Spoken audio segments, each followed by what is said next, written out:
에베소 교회는 사도 바울의 특별한 관심과 사랑이 있는 교회입니다. 에베소 교회는 사도 바울이 2차 전도 여행 때, 사도행전 18장을 보는 것 같으면 2차 전도 여행 때 2차 전도 여행이 끝나갈 무렵에 잠시 방문했어요. 잠시 방문했는데 여정이 허락하지 않았어요. 오래 머물 그런 형편이 되지를 못했어요. 그래서 에베소에 있는 사람들에게 하나님의 뜻이면 너희에게 다시 돌아오리라 라고 말하면서 떠났습니다. 그런데 과연 하나님의 뜻 가운데서 사도 바울이 3차 전도 여행을 통해서 돌아왔습니다. 그래서 사도행전 19장에 보면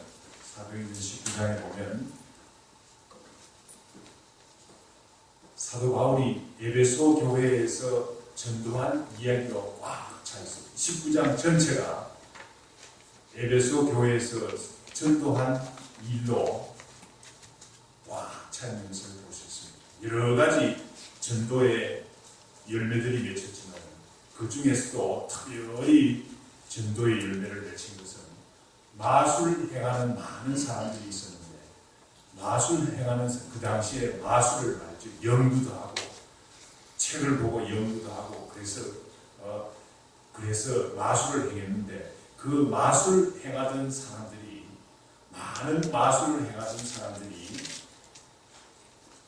회개했어요.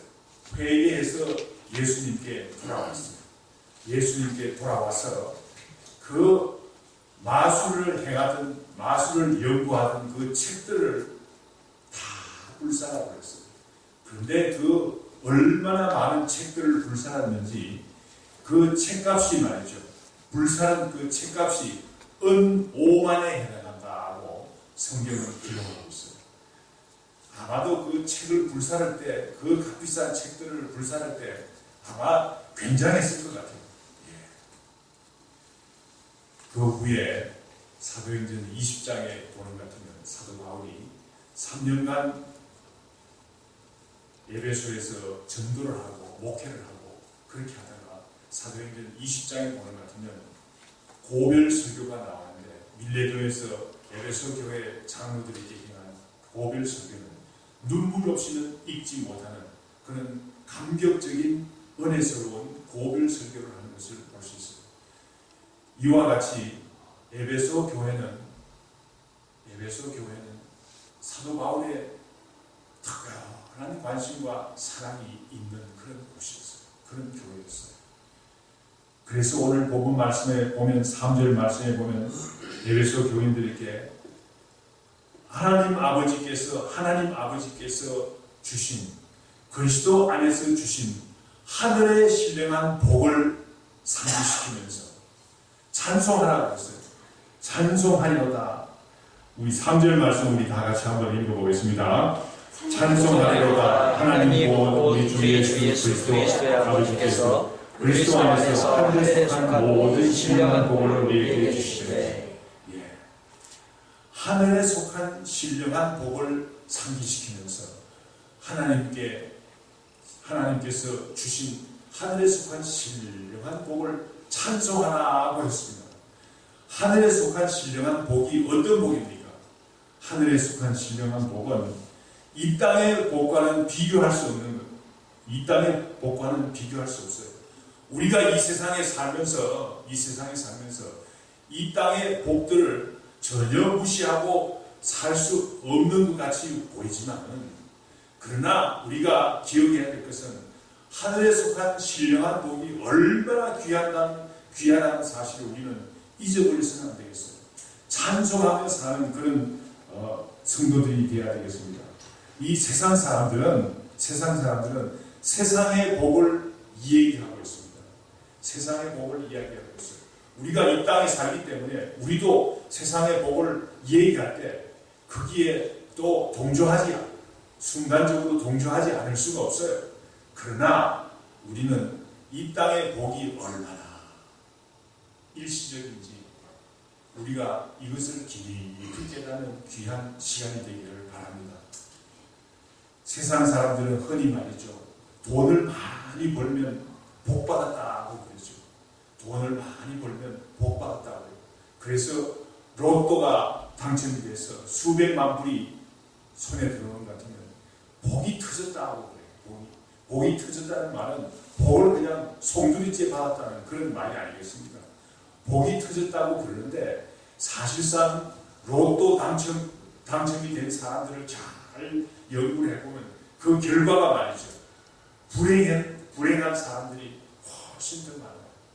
이 땅의 복은, 이 땅의 물질은 말이죠. 귀한 것 같지만 진정한 복이 되지를 못해요. 예.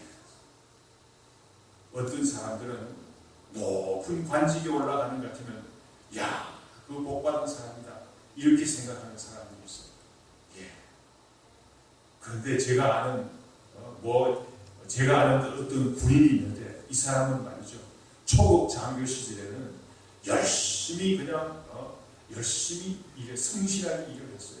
성실하게 일을 해서 그냥 점점 그 계급이 올라가더니만 장군이 되고 그랬어요. 그 장군이 될 때까지만 해도 괜찮았는데 장군이 되더니만은 말이죠. 또 더 올라가는 거예요. 더 그냥 올라가더니만은 나중에는 높은 관직까지 올라갔어요. 높은 관직까지 올라갔는데 그냥 나중에 알고 보니까 이 사람이 감옥에 가더라고요. 감옥에. 예. 얼마나 불행한 삶을 산 사람인지.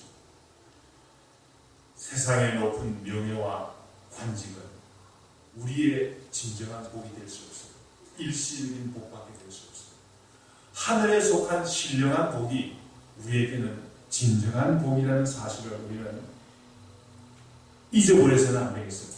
늘 찬송하는 그런 귀한 삶을 사시기를 바랍니다. 이 땅에 살면서도 가장 유익한 복은 하늘에 속한 신령한 복입니다. 하늘에 속한 신령한 복은 이 땅에 살면서도 유익하지만은 영원히 누릴 수 있는 귀한 복이 하늘에 속한 신령한 복이라는 사실을 우리는 잊어버려서는 안 되겠습니다. 이 땅에서 받는 이 땅의 복과는 일시적인 복과는 비교할 수 없는 거죠. 그래서 요한일서 2장 17절 말씀에 보면 이 세상도 그 정욕도 지나가되 오직 하나님의 뜻을 행하는 자는 영원히 거하느니라. 하늘의 신령한 복이 얼마나 귀한 것을 증거하고 있습니다. 예.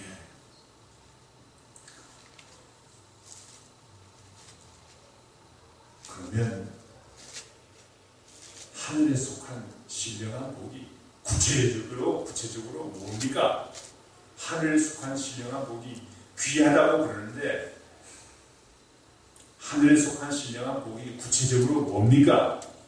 그 대답이 4절에 나와 있어요. 4절. 우리 4절 한번 우리 다 같이 읽어보겠습니다. 곧 창세전에 그리스도 안에서 우리를 택하사 우리를 사랑 안에서 그 앞에 거룩하고 흠이 없게 하시려고. 먼저 우리가 하늘에 속한 신령한 복은 창세전에 우리를 택하셔서 우리를 구원하셨다는 그 사실을 의미하는 거예요. 예. 예수 그리스도 안에서 예수 그리스도를 믿는 모든 사람들이 하늘에 속한 신령한 복을 받았다는 것은 창세전에 이미 구원함을 택하심을 얻어서 구원함을 얻었다는 거예요. 이렇게 이야기하면 그거 참 어렵네요. 세상적인 지식, 창세전에 우리가 택하심을 받았다는 사실은 우리가 세상적인 지식으로는 설명할 수가 없어요. 어떻게 창세전에 우리가 택하심을 얻습니까? 이 세상도 만들어지기 전에 내가 이 세상에 태어나기도 전에 어떻게 하나님께서 나를 창세전에 택하셔서 구원하셨다. 세상의 지식으로는 도저히 풀 수 없고 설명할 수 없는 하나님의 신비한 뜻이 바로 창세전에 우리를 택하셨다는 것입니다. 창세전에 우리를 택하셨다는 것을 세상적인 지식으로 어떻게 설명할 수가 있어요? 설명할 수가 없어요. 예.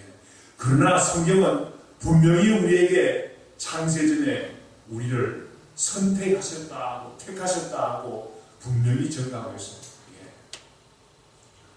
디모데후서 1장 9절 말씀 조금 더 설명하겠습니다. 디모데후서 1장 9절 말씀 우리 다 같이 한번 읽어보겠습니다. 디모데후서 1장 9절 말씀 하나님이 우리를 구원하사 거룩하신 소명으로 부르심은 우리의 행위대로 하심이 아니요 오직 자기의 뜻과 영원 전부터 그리스도 예수 안에서 우리에게 주신 은혜대로 하십니다. 그렇습니다. 창세전에 영원 전부터 그리스도 안에서 하나님의 은혜로 우리를 택하시고 구원하셨다는 사실을 성경 말씀은 분명히 증가하고 있어요. 예. 우리가 창세전에 우리를 택하셨다는 말 가운데서 우리 조건이 있어요. 조건이 있는데 그리스도 예수 안에서라고 밝히고 있죠. 4절 말씀에 보면 그리스도 안에서 우리를 택하사 그리스도 안에서 예수 그리스도 없이는 우리는 구원함을 얻을 수가 없어요. 택하심을 입을 수가 없어요. 예수 그리스도 안에서 우리를 택하시고 우리를 구원하셨다는 사실을 오늘 분명 4절에서 증거하고 있습니다. 예. 하늘에 속한 신령한 복은 예수 그리스도를 믿는 자들만이 교회에 부르심을 입어서 교회에 나와서 구원함을 입은 사람들만이 하늘에 속한 신령한 복을 얻게 된다는 사실을 분명히 성경 말씀을 증거하고 있습니다. 예수 그리스도가 없으면 하늘에 속한 신령한 복은 관계가 없는 거예요. 예수 그리스도 안에서 하늘에 속한 신령한 복이 존재한다는 사실을 우리는 분명히 깨달아야 되겠습니다. 한번 따라합시다. 다른 이로서는 구원함을 얻을 수 없나니 천하 사람 중에 구원을 받을 만한 다른 이름을 우리에게 주신 일이 없습니다. 예. 사도행전 4장 12절 말씀이죠. 예. 아무리 뒤져봐도 성경 말씀에는 예수 그리스도 외에는 구원함을 받을 수가 없다고 분명히 적혀 있어요. 우리는 이 사실을 분명히 깨달아야 됩니다. 오늘 4절 말씀 하반절 말씀에 보면 또한 놀라운 사실이 나타나는데 우리로 사랑 안에서 그 앞에 거룩하고 흠이 없게 하시려고 우리를 그 하나님 앞에서 거룩하고 흠이 없게 하신다는 거예요. 어떻게 우리를 흠이 없고 거룩하게 할 수 있습니까? 우리는 아무리 돌아봐도 우리의 마음과 우리의 모든 행실이 거룩해질 수가 없어요. 거룩해질 수 없고 흠이 없을 수가 없어요. 그런데 분명히 오늘 본문 말씀 4절 하반절 말씀에 보면 우리로 사랑 안에서 그 앞에 하나님 앞에 우리가 섰을 때에 거룩하고 흠이 없게 하신다고 오늘 분명히 성경 말씀을 전하고 있어요. 어떻게 이런 일이 일어날 수 있습니까? 어떻게 우리가 흠이 없고 거룩하게 될 수가 있습니까? 유일한 길이 있죠. 예수 그리스도밖에 없어요. 베드로전서 1장 19절 말씀에 보면 오직 흠없고 점없는 어린 양과 같은 예수 그리스도의 피로 말미암아 한 것이라고 증거하고 있습니다. 베드로전서 1장 19절 말씀. 예수 그리스도의 피로 말미암아 우리가 흠없고 점없는, 우리가 거룩하고 흠없는 사람이 되는 거예요. 하나님 앞에 설 수 있는 거예요. 우리가 이 사실을 분명히 깨달아야 되겠습니다. 그러므로 우리는 우리 교회 성도님들 가운데서 좀 연약한 분들 있어요. 연약한 분들을 향해서 손가락질 할 수가 없어요. 우리는 다 흠이 없는 사람이 될 수가 없어요. 다 흠이 있어요. 다 흠이 있습니다. 그러므로 서로 사랑하고 서로 격려하는 아름다운 교회가 되기를 원합니다. 예수 그리스도의 보배로운 피로 모든 사람이 다 같이 우리가 부족하지만은 우리가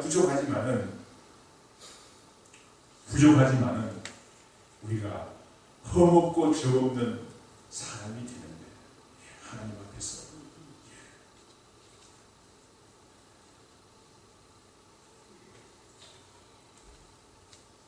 또한 오늘 본문 말씀 5절 말씀을 보면 또 다른 하늘에 속한 신령한 복이 구체적으로 어떤 사실을 말하는가 나오고 있습니다. 5절 말씀 우리 다 같이 한번 읽어보겠습니다. 그 기쁘신 뜻대로 우리를 예정하사 예수 그리스도로 말미암아 자기 아들이 되게 하셨으니 얼마나 귀한 말씀인지 알 수 없어요. 우리가 말이죠. 우리가 사람이 아닙니까? 우리가 사람인데 하나님의 아들이 되게 하셨다는 거예요. 하늘에 속한 신령한 복은 우리가 하나님의 아들이 되었다는 거예요. 하나님의 아들이 가지는 특권을 우리가 완전히 누릴 수 있는 그런 귀한 존재가 되었다는 거예요. 이것이 하늘에 속한 신령한 복입니다. 하늘에 속한 신령한 복은 우리가 하나님의 아들이 되었다는 거예요. 우리가 어떻게 하나님의 아들이 됩니까? 하나님은 하나님이고 사람은 사람인데 사람은 유한적인 존재고 하나님은 무한적인 존재인데 하나님과 사람이 어떻게 아들과 아버지의 관계를 가질 수가 있어요? 그렇게 될 수가 없죠. 인간의 지식으로는 아무리 풀어도 풀 수 없는 수수께끼와 같은 비밀에 해당하는 거예요. 그래서 복음이 비밀이라고 사도 바울은 늘 이야기하지 않습니까?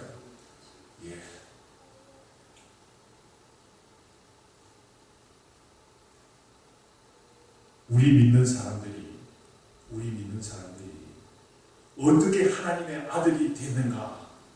하나님의 아들이 예수 믿고 처음 교회 나오면 내가 하나님의 아들일까? 생각해도 하나님의 아들같이 느껴지지도 않아요. 그거 당연한 거예요. 그러나 우리가 하나님의 아들이라는 사실을 우리가 어떻게 압니까? 어떻게 확신할 수 있습니까? 그냥 믿습니다. 그러고 그냥 이렇게 나아가면 저절로 되는 겁니까? 안 되죠. 도움이 필요한 거예요. 로마서 8장 14절에서부터 15절 말씀에 보면 우리 믿는 사람이 어떻게 하나님의 아들이 됨을 확신할 수 있는가를 분명히 보여주고 있어요. 로마서 8장 14절 15절 말씀 우리 다 같이 한번 보겠습니다. 로마서 8장 14절 15절 말씀 우리 한 목소리로 다 같이 읽겠습니다. 무릇 하나님의 영으로 인도함을 받은 사람은 곧 하나님의 아들이라. 너희는 다시 무수한 종의 영을 받지 아니하고 양자의 영을 받았으므로 우리가 아빠 아버지라고 부르짖느니라. 우리가 어떻게 하나님 아버지의 아들이라는 사실을 알게 됩니까? 14절 말씀에 보면 하나님의 영으로 인도함을 받아서 하나님의 영으로 인도함을 받아서 우리가 하나님의 아들이라는 사실을 확신할 수 있는 거예요. 성령님께서 우리 마음에 역사하실 때에 우리는 하나님의 아들이라는 사실을 확신하는 거예요. 성령님 없이는 하나님 아버지의 영이 없이는 우리가 아무리 죽었다 깨어나도 내가 하나님의 아들이라는 사실을 느낄 수가 없어요. 뭐 입으로는 말하는지 모르지만은 느끼고 확신할 수가 없어요. 그렇지만 우리 마음속에 성령님께서 역사하실 때 내가 하나님의 아들이라 하는 사실을 분명히 확신하게 되는 거예요. 예, 확신하게 되는 거예요. 그래서 양자의 영을 받아서 아빠, 아버지라고 부를 수 있게 된다고 했습니다. 양자의 영은 뭡니까? 양자의 영은 성령님께서 같이 하셔서 하나님 아버지가 내 아버지야. 내 아버지, 육신의 아버지는 아니지만은 내 아버지야.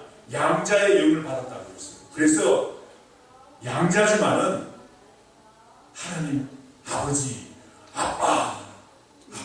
아빠라는 말이 얼마나 친근합니까? 진정한 아버지가 아니면 아빠라는 말을 못해요. 예. 어떻게 아빠라고 할 수 있습니까? 예. 결혼을 했는데 제 딸 남편이 말이죠. 포옹을 하는데 Thank you for being my father. 그러더라고요. 그래서 귀에다 속삭입니다. 그런데 아직까지도 감정적으로 느껴지지가 않아요. 예, 그냥 father. 뭐 한국 사람들 같으면 아빠 이렇게 허응할 텐데 아직도 좀 서먹서먹했는지 그러더라고요. 그래서 어깨를 톡톡 두드려 줬어요. 그런데 우리는 말이죠. 성령님께서 같이 하실 때 하나님 아버지를 아빠, 아버지 이렇게 부를 수 있는 거예요. 아빠에게는 뭐든지 다 이야기할 수 있어요. 그 어떤 사람들은 뭐 기복신앙이나 뭐 어떻다 그래서 이런 거 구하면 안 되고 저런 거 구하면 되고 그런 하나님 아버지께 구하지 못할 게 없어요. 다 있어요. 예. 아빠한테 뭐 말 못하는 거 있습니까? 아빠한테는 말이죠. 자기의 모든 것을 다 이야기할 수 있죠.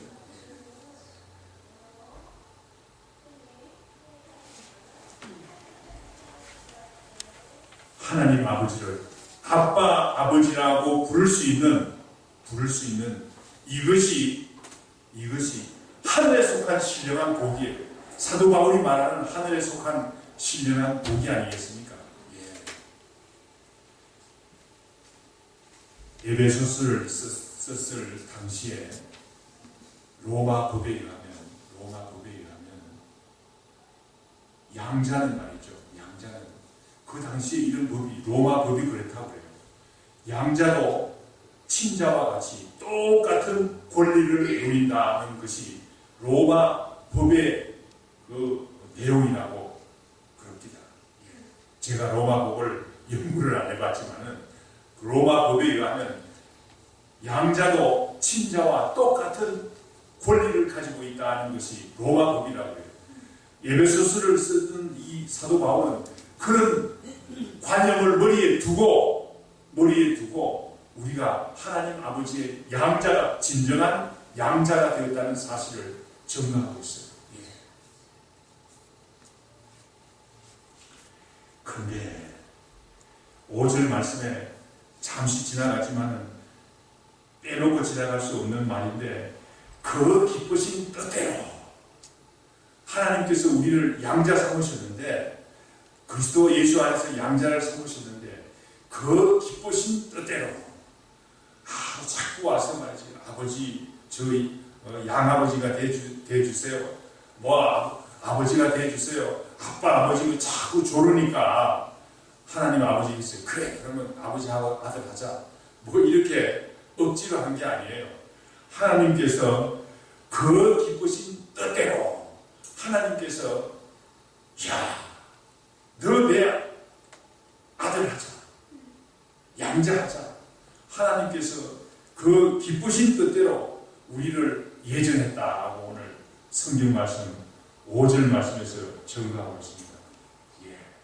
우리는 하나님 앞에 갈 때 하나님 앞에 기도할 때 하나님께서 기쁘신 얼굴로 우리가 기도할 때 말이죠. 어떻게 기도해야 됩니까? 하나님 이거 구하는 것 같으면 하나님께서 노하시지 않을까? 하나님께서 싫어하시지 않을까? 그게 아니에요. 하나님께서는 기뻐하시면서 우리가 기도할 때 들어주시는 아멘.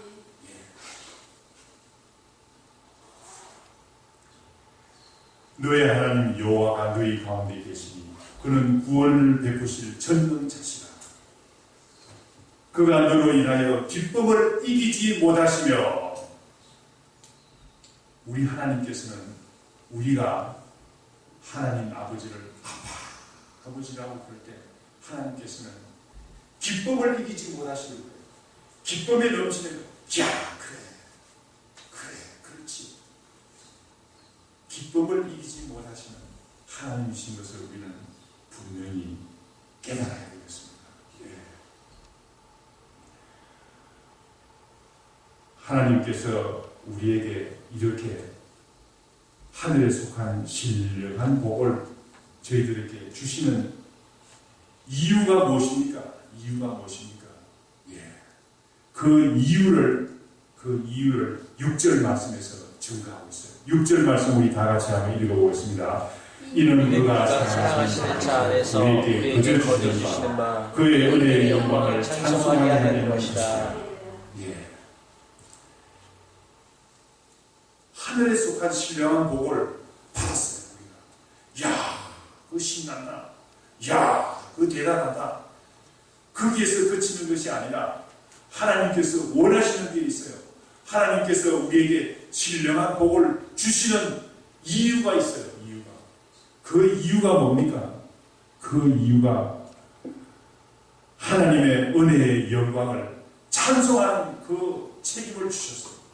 뭐 책임이라 그러는 것 같으면 좀 무거운 책임 같은데, 마음에 그 책임 좀 안 맡을래요. 이럴 사람이 혹시 있을는지 모르지만 이 책임은 기쁜 책임이죠. 너무나 귀한 일이니까.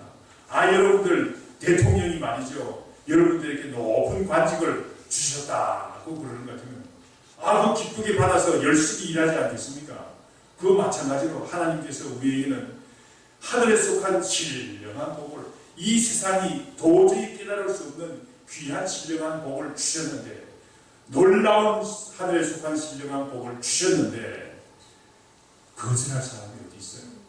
그런데 오히려 우리는 그 복을 받아서 더 열심히 하나님을 찬송하라는 거죠.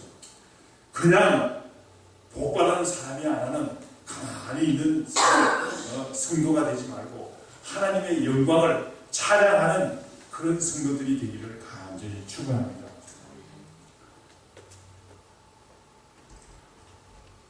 이 책임은 기쁜 책임이에요.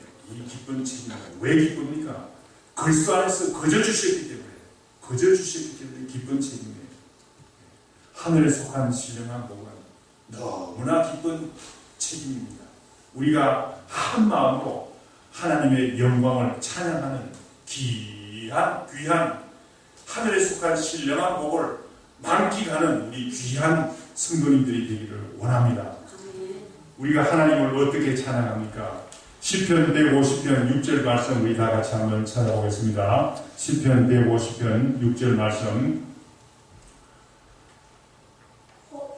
시작. 호흡이 있는 자마다 여호와를 찬양할지어다. 할렐루야. 그렇습니다. 저는 부족했어요. 하나님을 찬양할 수가 없어요. 하나님을 찬양한다는 게 꼭 찬양대에만 쓰는 게 아니죠. 여러 가지 일 하나님을 찬양할 수 있어요. 주님을 위해서 봉사하는 것도 하나님을 찬양하는 일이고, 부엌에서 성도님들을 위해서 열심히 음식을 만드는 것도 하나님을 찬양하는 것이고, 같이 한마음 곳에서 기도하는 것도 성도님들을 위해서 기도하는 것도 하나님을 찬양하는 것이고, 호흡이 있는 자마다 여호와를 찬양할지어다. 우리 교회는 모든 사람이 한 사람도 빠짐없이 호흡이 있는 자는 다, 우리가 호흡이 다 있으니까 호흡이 다 있죠. 호흡이 없는 사람이 없죠. 다 우리가 호흡이 있죠. 호흡이 있는 사람, 우리 여호와 하나님을, 예수 그리스도를 찬양하는 우리 귀한 교회가 되기를 간절히 축원합니다.